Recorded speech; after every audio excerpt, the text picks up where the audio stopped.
So good afternoon, everyone. Thank you so much for joining us for today's Leadership Lecture Series. We're very excited to have Mr. Dennis Kennedy, who is the chair and founder of the National Diversity Council. I'm very excited to have him here. I actually met him, I guess it was 9 years ago, back in 2011. And just someone who I greatly admire for the work that he was doing before it was more mainstream and popular. And just wanted to give him an opportunity to talk about his leadership journey. Thank you so much for joining us, Dennis. Thank you very much for the invite. I'm really excited for the opportunity to present. Agatha, did you receive the PowerPoint? You're on mute. There you go. When I was invited to speak, I really wanted to not only talk about the details of the National Diversity Council, but really wanted to talk about my journey and my lessons learned as I was establishing the National Diversity Council. And in that journey, I've had the opportunity to meet quite a number of individuals. Let's go to the first slide.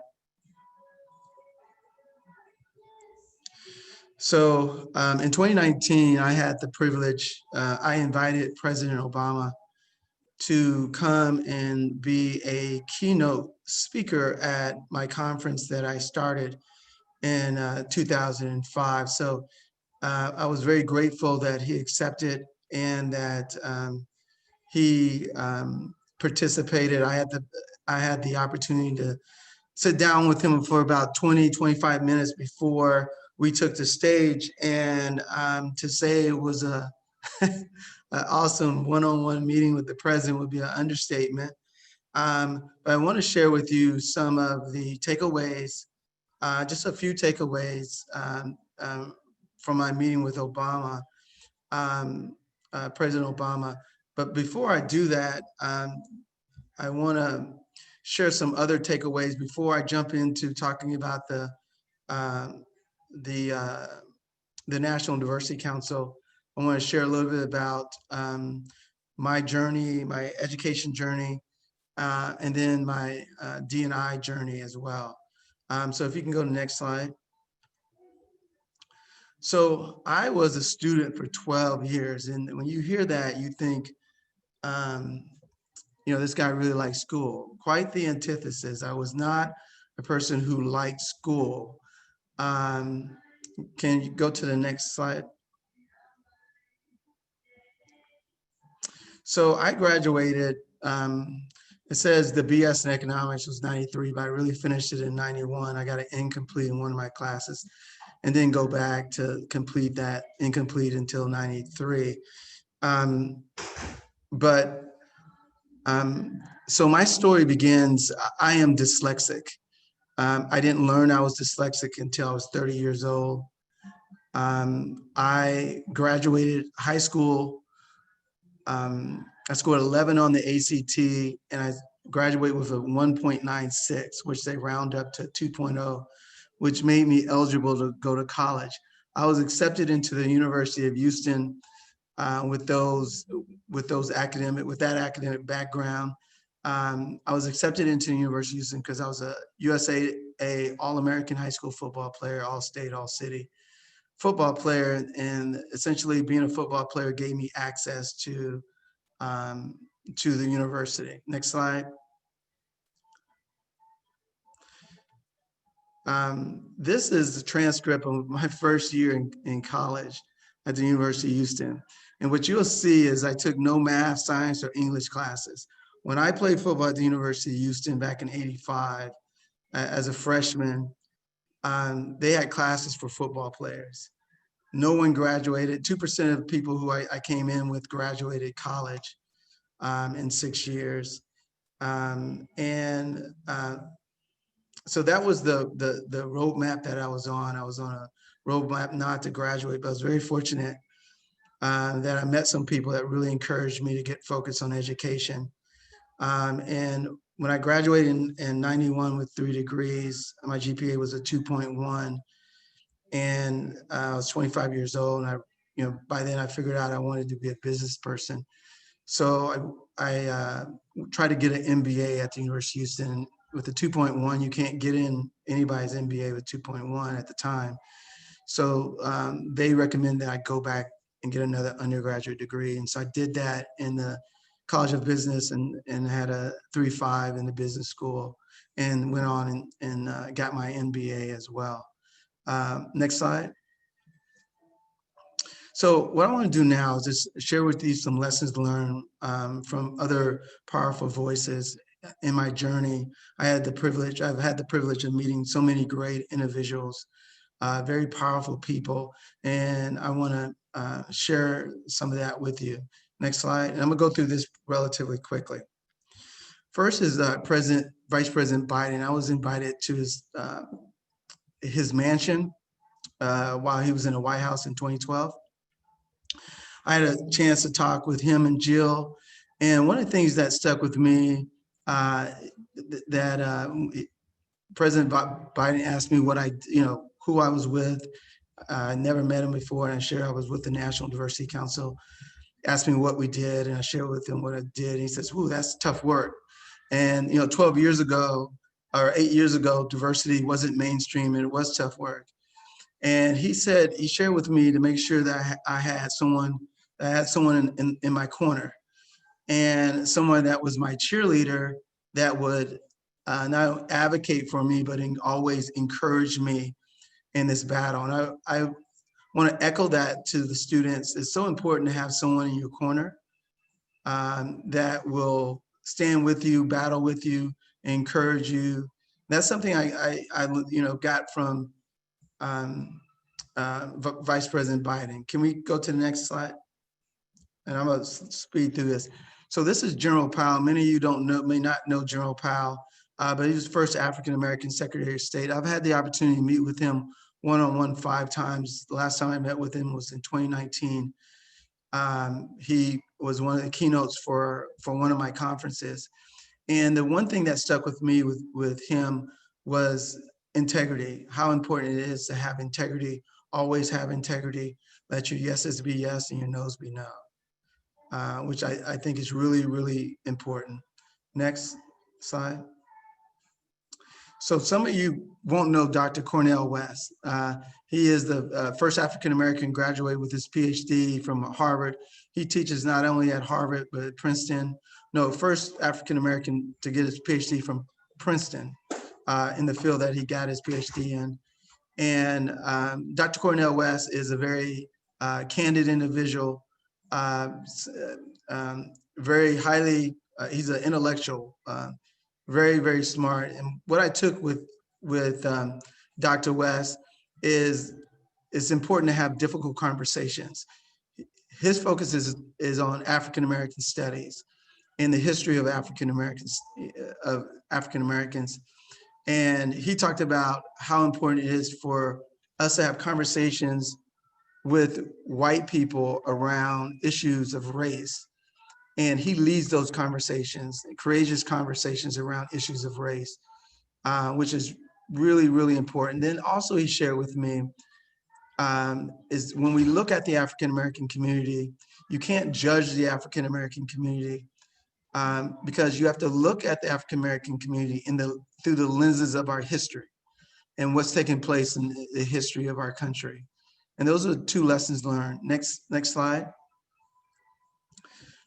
Some of you may know Angela Bassett. She's awesome. I had her speak a couple years back. And the word that she shared with me, I asked her if she had any advice for me.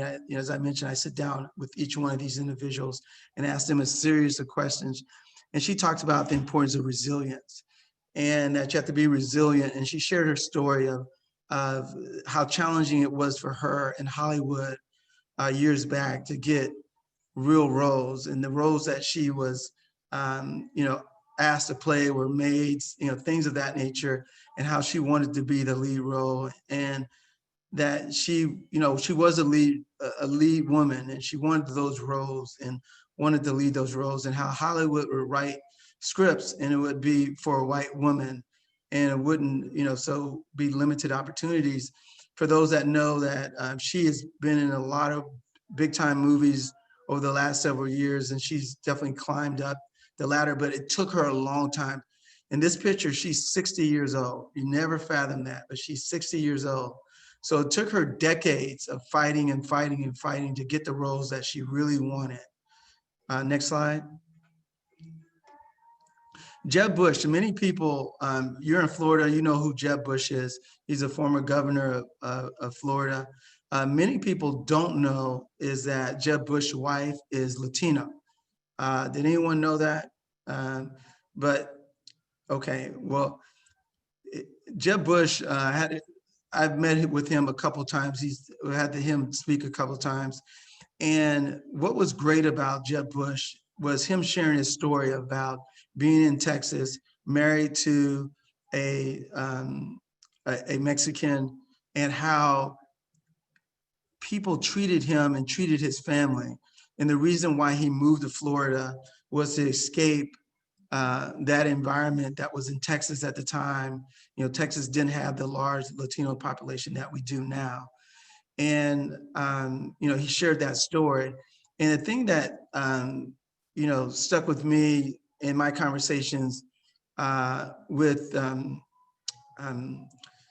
Jeb Bush was the importance of not allowing the noise to dictate your future. And in life, you'll have a lot of different yapping voices, and that, you know, you need to be able to mute those noises that are negative, that are coming at you as an individual. And that was really important, something to stay with me. Next slide.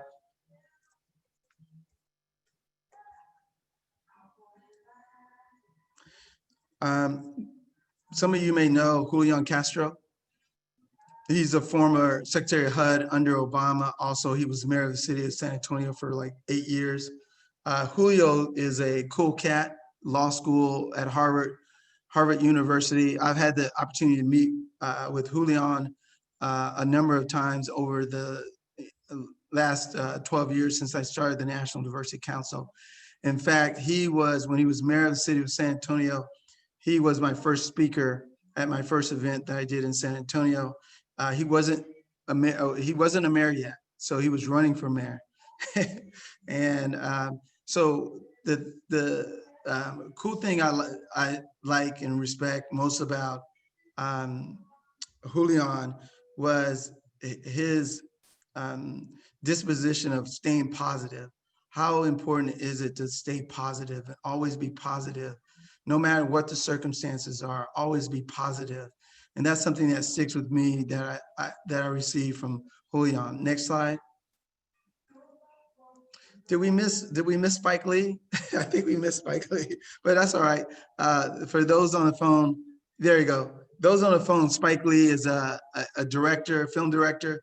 And I've had the opportunity to meet with him several times, and I really enjoy meeting with Spike Lee. Spike Lee is another person that's very candid and very outspoken. He recently won the Academy Award. For those, his first time winning the Academy Awards. I think that's the Academy is for the movies, right? Academy Awards for the movies. And he was on stage and he started talking about his ancestors, and he was talking about slavery. And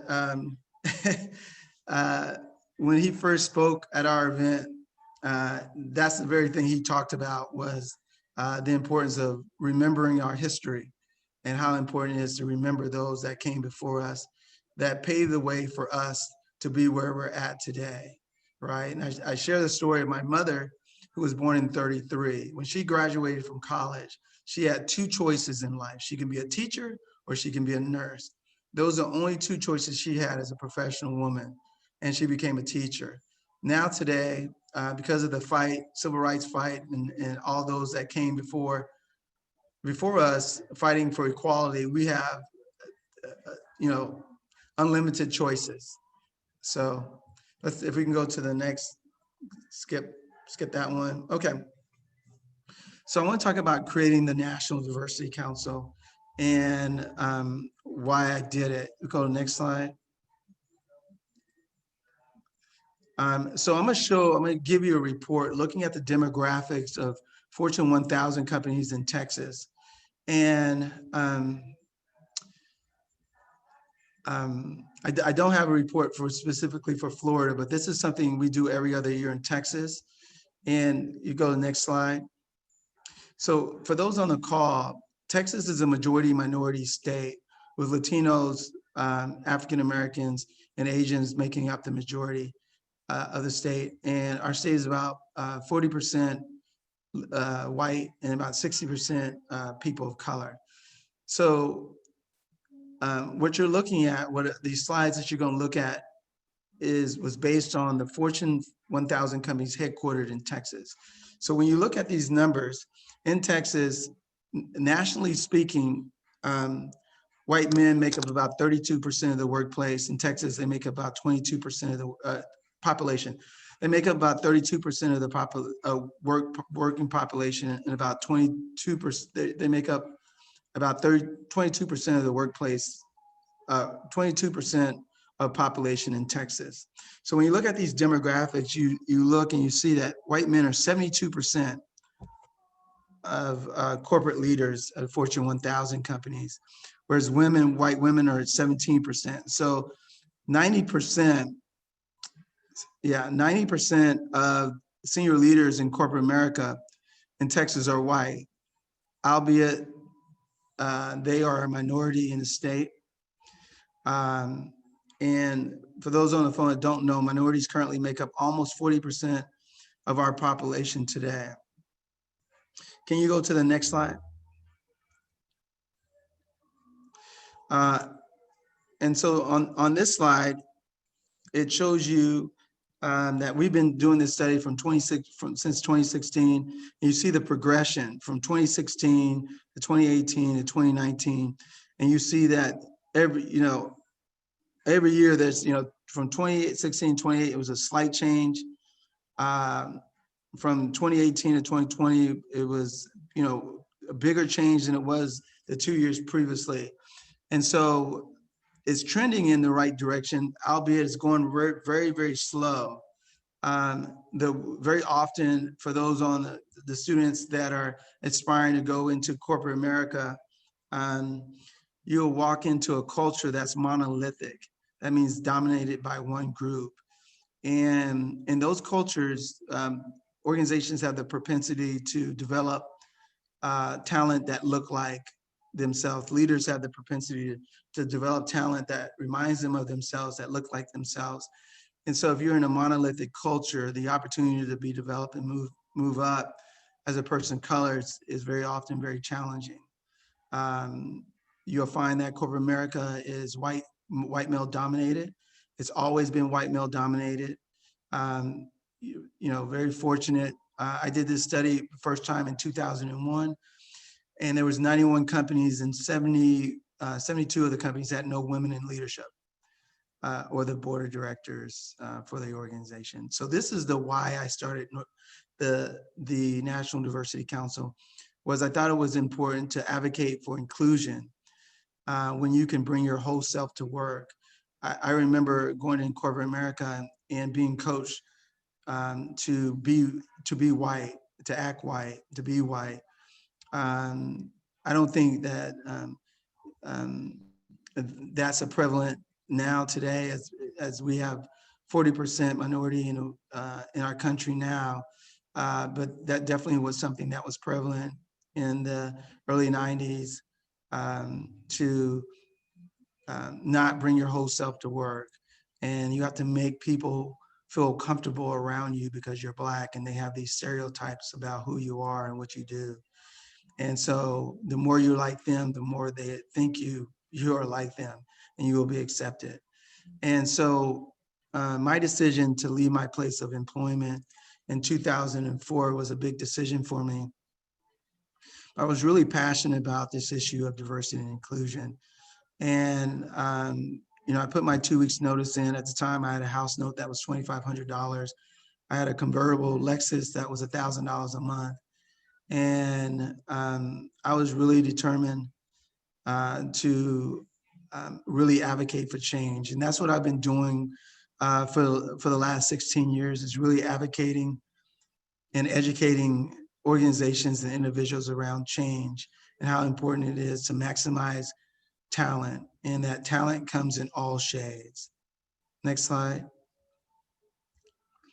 This is a mission and vision of the National Diversity Council, and I'm not going to read it verbatim, and feel free to read this, and I'm sure Agatha will send out the PowerPoint so that you'll have that, the PowerPoint.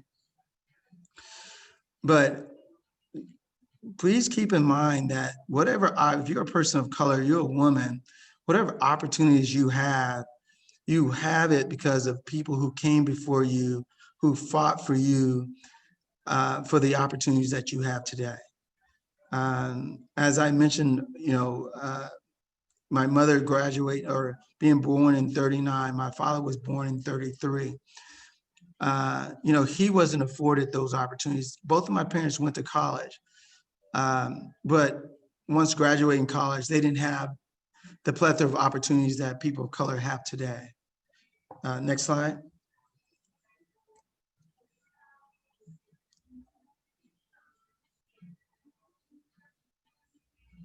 Okay, I want to give you, I went through this presentation fast and leave some time for Q&A, but I want to talk to you about the opportunity to meet President Obama.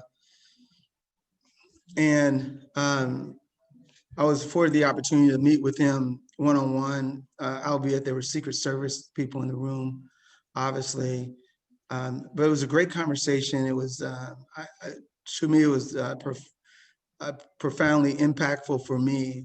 And my first question to the president was, did you always know that you would become the president? At what point did you know you were going to become president of the United States? Did you always want to become that? And he said he had a vision to serve, and that vision led him to become president. And so the word that stuck with me is vision, and how important it is to have a vision as a young person. You necessarily don't need to know all the details of how you're going to get there, but it's really, really important to have a vision for where you want to go, what you want to do, not necessarily all the specifics on how you're going to do that, but you have a picture of what it is that you want to do and what you want to be, and allow that vision to be your guiding principle, your guiding star as you live your life.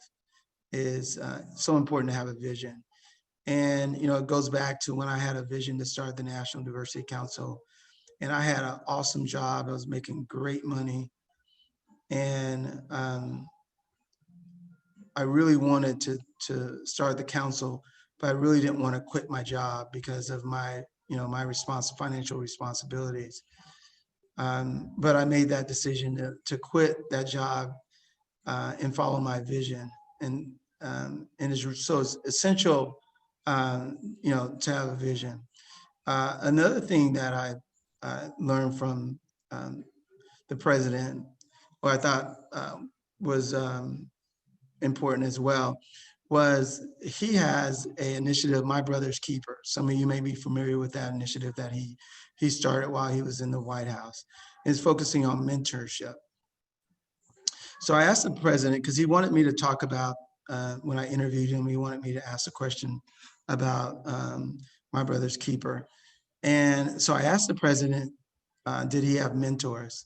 And he shared with me that he had mentors throughout his whole life, that he always had mentors, and how important it is to have mentors.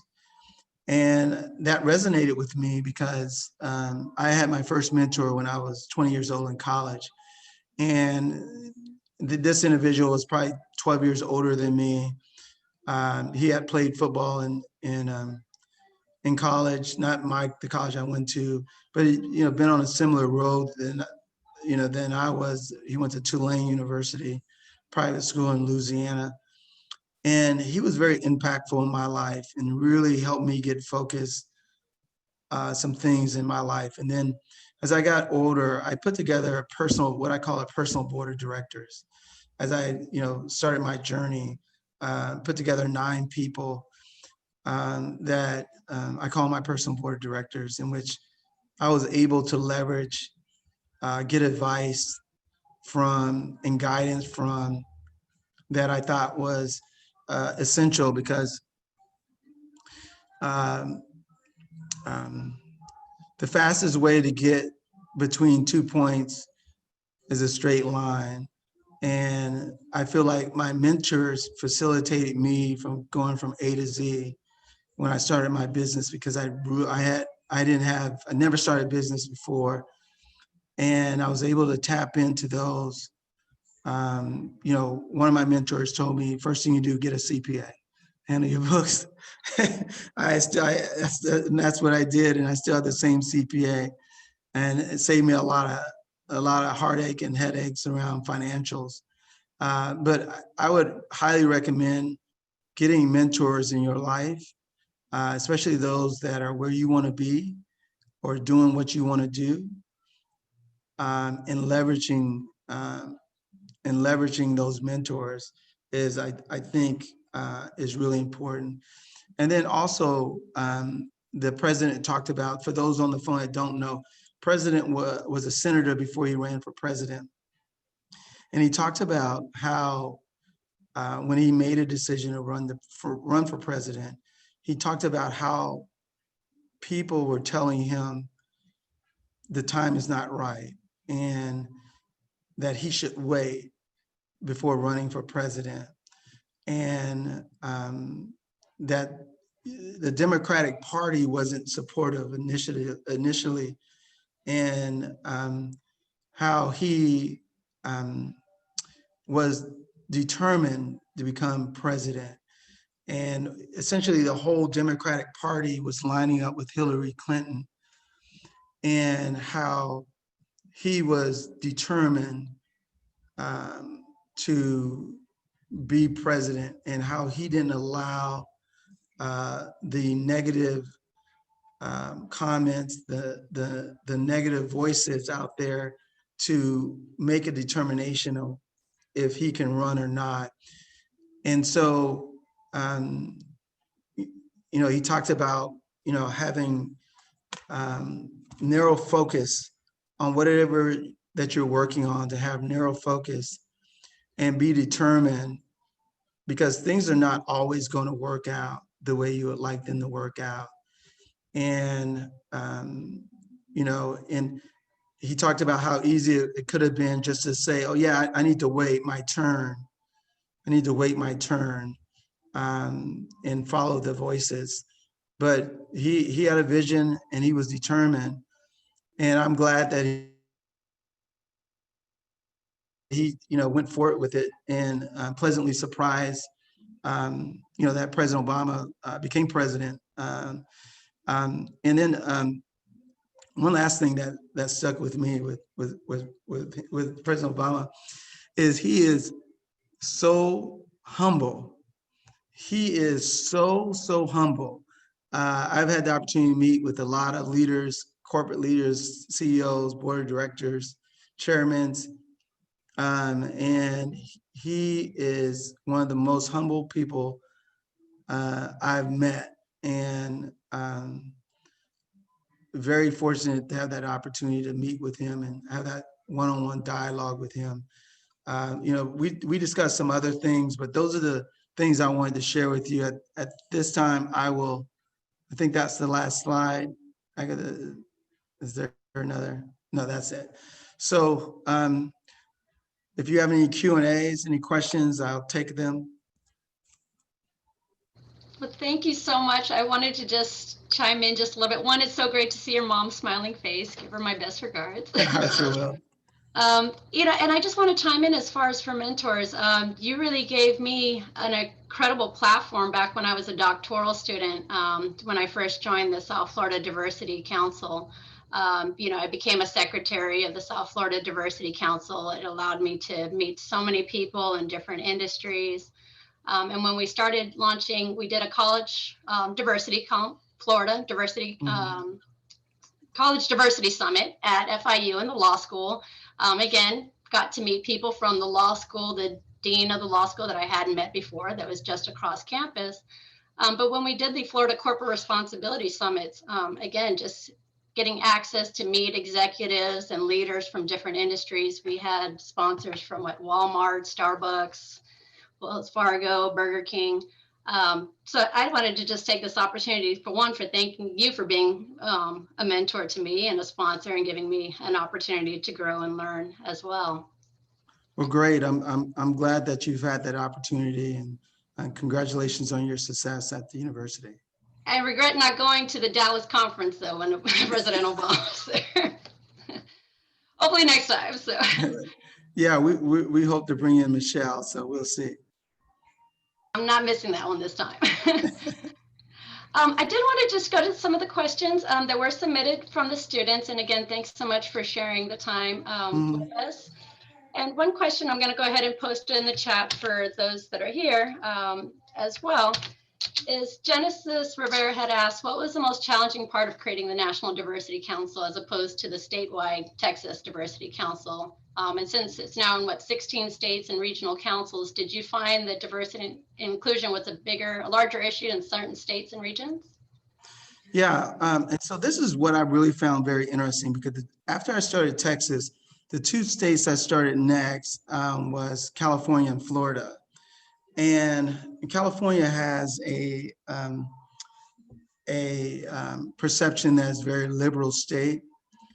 But my time I spent in California, the thing that I learned was that California had the same challenges that Texas had, and that's the challenges of white male-dominated workplaces and leadership, and not inclusive. And so when you look at women are 48% of the workplace, and you look at leadership roles, and you have companies that don't have women in leadership, it's not that women can't lead, but women are not given the opportunity to lead in those organizations. And so I think the issue of I would describe, before the Civil Rights Bill was passed in 1964, our society was known as a white supremacist society. Those terms are not used any longer. But people of color were seen as less than. They were not first-class citizens. They were second-class citizens, and women as well. And so our country's come a long way, but we still have challenges all across the United States. And I wouldn't say there's any specific state that's doing better. I will say California is leading the way as they pass a couple of laws, forcing companies to add women to the board, forcing companies to add women and people of color to the board of directors, which I think is critical. It's unfortunate you have to make laws to do that, but racism runs deep in our country. It's in the fabric of it's in our DNA. It's in our DNA, and so I don't see any difference where you're at. Now if you're in Mississippi, it's a lot different than it is in California. So, but overall, I think we have challenges all across the country. And kind of going off that, I'm going to go back to France Williams' question in the chat, which he says, thank you for sharing your incredible journey and giving your 15 plus years of DEI work. What do you hope to see as an outcome from this heightened moment in the short and intermediate terms? Well, I've received that question quite a number of times from different people, from the media and so on and so forth. I know enough about America and about this issue of race in America that I'm taking a wait and see disposition. I'm advocating for change, but at the same time, I recognize that these same companies that wouldn't talk to me yesterday, that are talking to me today about creating an inclusive work environment, is that I don't know the genuineness of their commitment. All these companies are coming out making $500 million commitment, $50 million commitment. And at the same time, i.e. CEO of Wells Fargo comes out and says, there's no, in the African-American community, there's not enough talent, there's no talented people, we can't find them. And that's a farce in and of itself. It's not that they can't find talented African American people. They're not developing and growing their talent in-house to fill those roles and going out and recruiting diverse talent. And so that stereotype of there's no talented people in certain communities is pervasive. And so it's not something that Wells Fargo CEO believes. I would say there are a lot of individuals that believe that across the country. So my disposition is I'm taking a wait and see. I'm happy that there's a lot of fervor and a lot of attention being played to diversity and inclusion. Um, you know, corporate America's diversity and inclusion is looking like it's becoming mainstream. But what's not mainstream and what corporations are not talking about is racial justice and racial equity. And also, they're not talking about the pay gap between men and women. Those discussions, you know, it makes no sense why there's a pay gap between men and women. Absolutely. In other words, you know, a man is making 23 cents, 23% more than a woman's making having the same job on average. And so why is there a gap? You know, it used to be a lot worse than that. You know, so we've come a long way, but there's certain issues that, you know, I would love to see leadership around, and definitely, with hopefully with the right leadership, we can see real and long-standing change in America. I agree. And a lot of the conversation you've been having in the corporate world and the private sector are now starting to find their way into the public sector and into, you know, academia. You know, one thing we worked on this summer was our Equity Action Initiative at FIU, to really start shining a light on, you know, how systemic racism works and how it impacts students, faculty, and just the community at large. Right, right. I wanted to go to Salome's question in the chat. She mentioned you trademark Create Your Significance as a guide to personal branding. What are the most critical skills or values a public administration student needs to demonstrate or embody in order to create his or her own personal brand? And I think that's an interesting question because especially as public servants, we're not necessarily marketing minded or business minded, but you know, having your own personal branding, I think can apply to just across every field.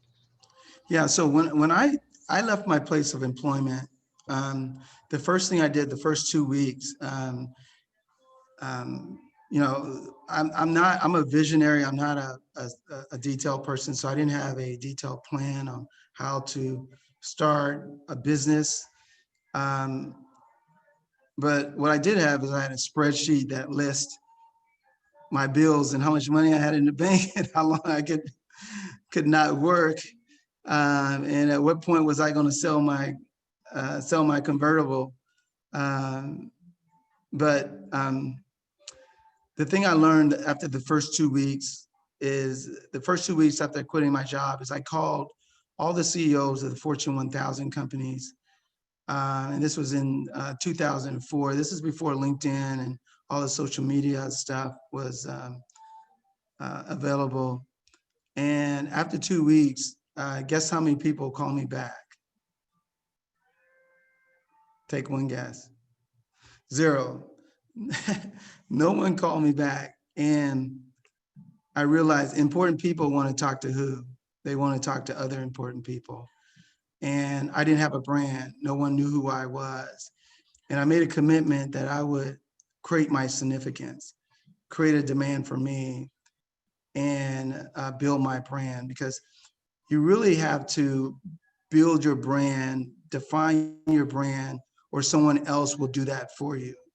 And so I went on a multi-year effort of really focusing on what is my brand, and then how do I put my brand out in the marketplace, and how do I tell my story?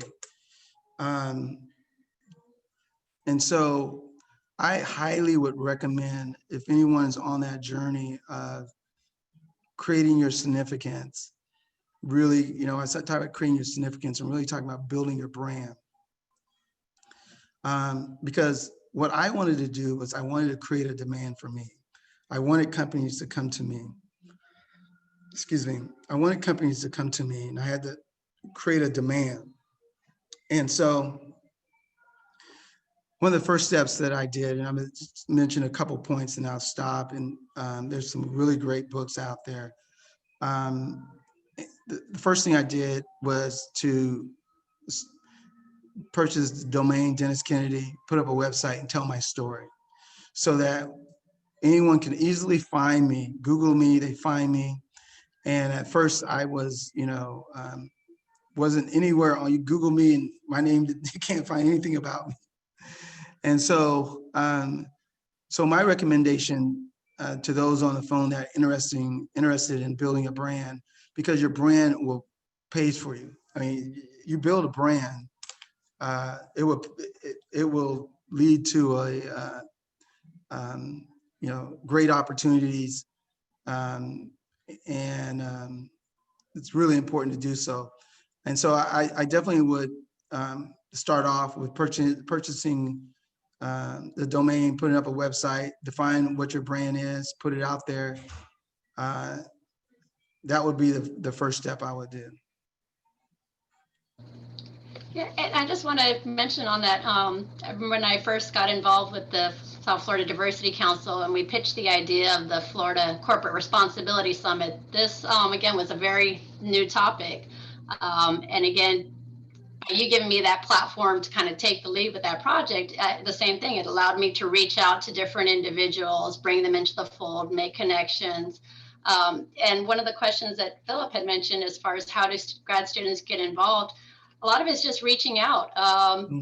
Sometimes you'll get a yes, sometimes you'll get a no, but just kind of making those connections, and being somebody who kind of shows up. And it's funny because even after the Florida Corporate Responsibility, afterwards, it allowed me to create my own niche as in this area and in South Florida. So I did want to kind of definitely mention that is get involved, reach out to organizations. There's the South Florida Diversity Council, whatever your kind of niche organizations, fine. And if there isn't one, you build your own. Yeah, and it's all about creating your significance. When people think you're important, what I learned in by week two of my organization is people want to meet important people. And when you create that significance, you'll draw people to you. And depending on what your goals are, you can leverage those relationships.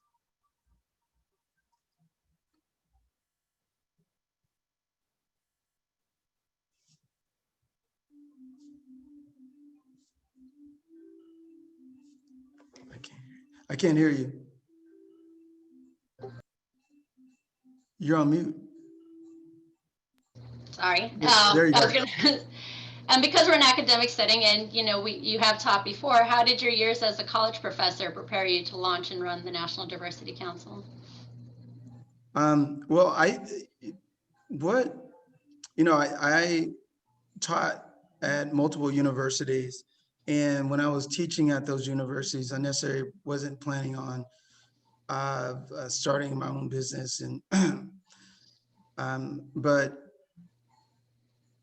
the positive thing that came out of teaching at the university was it brought a lot of credibility when I was able to tell individuals that I didn't know that I was a college professor or was a college professor.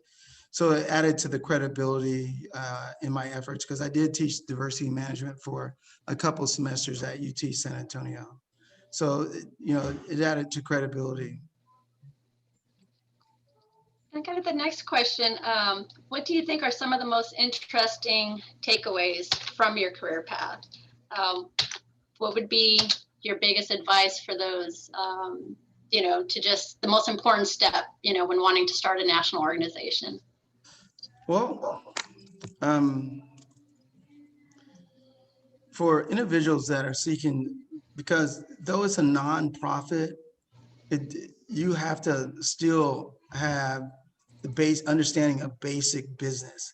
And that's what I think a lot of people who start nonprofits don't realize, is that it's still a business and you still have to generate revenue, and you still have to have marketing. I mean, a lot of things that you have to do the same thing as if you were starting a regular business. And so I would say business acumen, and learning the basics of business, like basics of marketing, the basics of accounting, the basics of communication.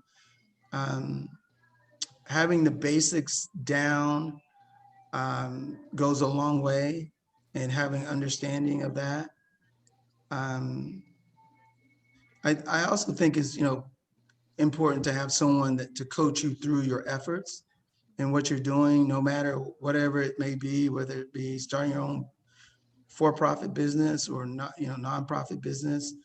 Um, is that you have someone that's done it before that can coach you through.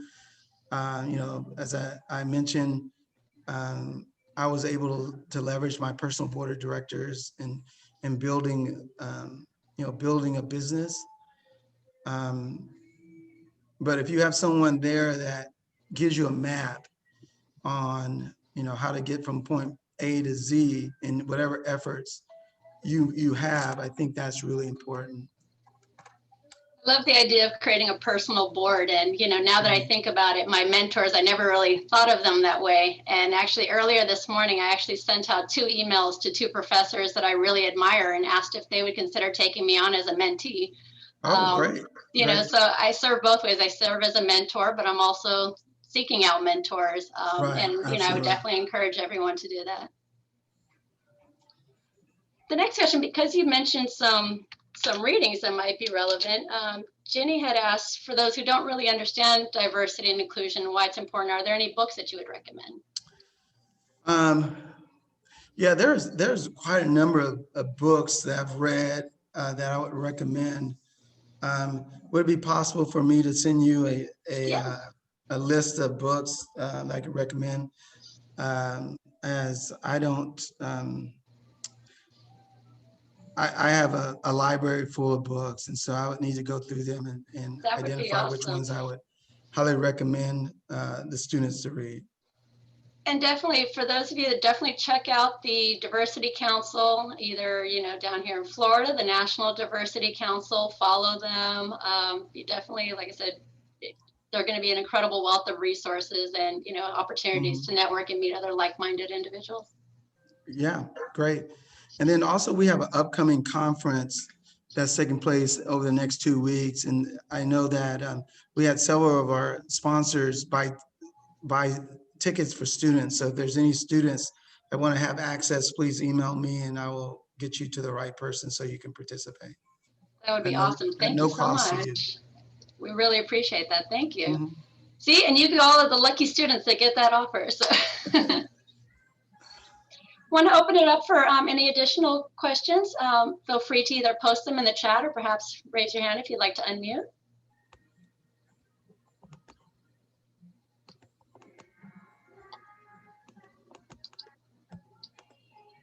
And in the meantime, I guess I'll pull another question from those submitted in the class.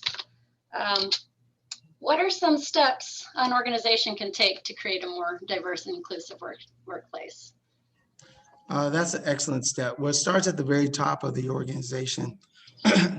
And that's very often the biggest challenge, is because the top of the organization doesn't reflect the diversity of the workplace. And so if you, let's say, for example, I was participating in a conference yesterday, and the question was from a lady that worked for a company that didn't have any diversity at the very top of the organization. It's very formidable for organizations with no diversity at the top to really understand the value of diversity when there's nobody diverse in the room making decisions. And so it starts at the top. Very often you start off with an assessment, looking at both quantitative and qualitative data. Based on the data, you help the organization put together, identify areas of improvement, put together a diversity plan with a strategy that aligns with their business strategy, whether it be organizations looking to hire more diverse candidates. That's great, because one of the biggest challenges for a lot of organizations is not necessarily the hiring, it's the retaining.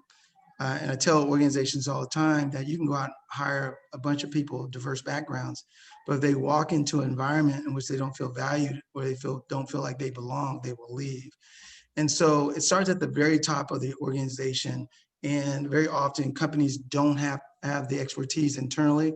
So they bring organizations like our organizations in to help them with their infrastructure and help them build their infrastructure and put together their diversity plan and strategy.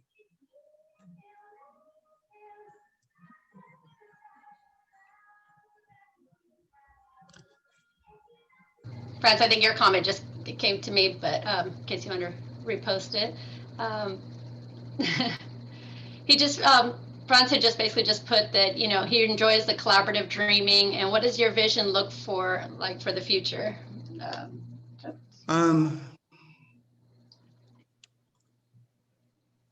You know, I think this issue of race will continue to agonize, will continue to be something that's ignored in our country. I don't see real and measurable change until there's more, the demographics change, right? So for those who are not really familiar, there is a museum in Alabama that has a museum, a museum of lynchings. 4,300 people were lynched in this country. African Americans were lynched for, you know, literally no reason. So you know, the killing of George Floyd opened up a lot of people's eyes. But why did it have to take, you know, someone being killed 3D on national TV for white Americans to say, wow, there's a problem, when Black people, brown people have been telling them for hundreds of years as there's a problem. So I'm not overly optimistic.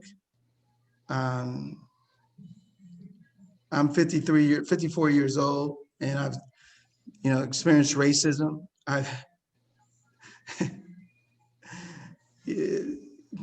So I was recently pulled over for not using my blinker. I went to a luncheon in the richest part of Houston, Texas. It's called River Oaks, the richest part of the city.